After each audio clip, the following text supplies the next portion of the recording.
Hi, my name's Wanda, and I'm talking to you today about the change theory developed by nursing theorist Lewin.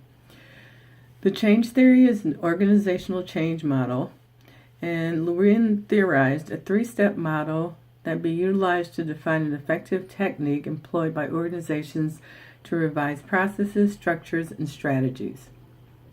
The rationale for choosing Lewin's change model is that it's simple to use. It's a nursing model, and it can be applied to facilitate system-wide changes in any healthcare setting or organization. Lewin's theory may be utilized to directly affect the company's ability to make sweeping change throughout the entire system by shifting the equilibrium toward the change process. The major components of the change theory are driving forces, which cause a shift in the equilibrium and push the employees and consequently the organization in a direction that facilitates change. Restraining forces, and these forces are not very receptive to organizational change, and they shift the equilibrium to a direction that opposes the change. And equilibrium, and that's when driving and restraining forces are equal and there is no change. Lewin breaks down this theory into three stages, and they include unfreezing, change, and refreezing. The unfreezing stage involves letting go of old counterproductive habits, thoughts, and/or feelings and breaking away from the status quo.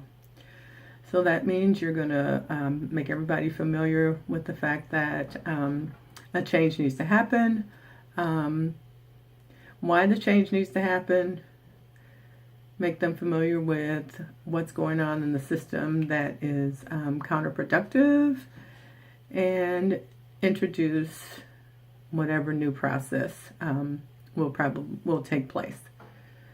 The second portion of the three-step process is the actual change phase. And in the change phase of the process, this entails moving towards a more productive behavior, feeling, and/or thought. And then that's when employees start looking at new ways of accomplishing objectives, and they start understanding how the change will benefit them, and they begin to accept it will happen, but not everyone's going to embrace it. The key to successful change is having hands-on management, transparent communication, and giving employees time to understand what is taking place. So if you're going to implement a new process, whatever that process is going to be, this is the portion of Lewin's three-step process where the actual change will be implemented. Stage 3 is the refreezing stage, and it establishes the new change as standard work practice in the organization. Employees in the organization need to institutionalize and internalize the new change. This theory can be used directly to affect the organization's capacity for whole system change by shifting the equilibrium towards the new process.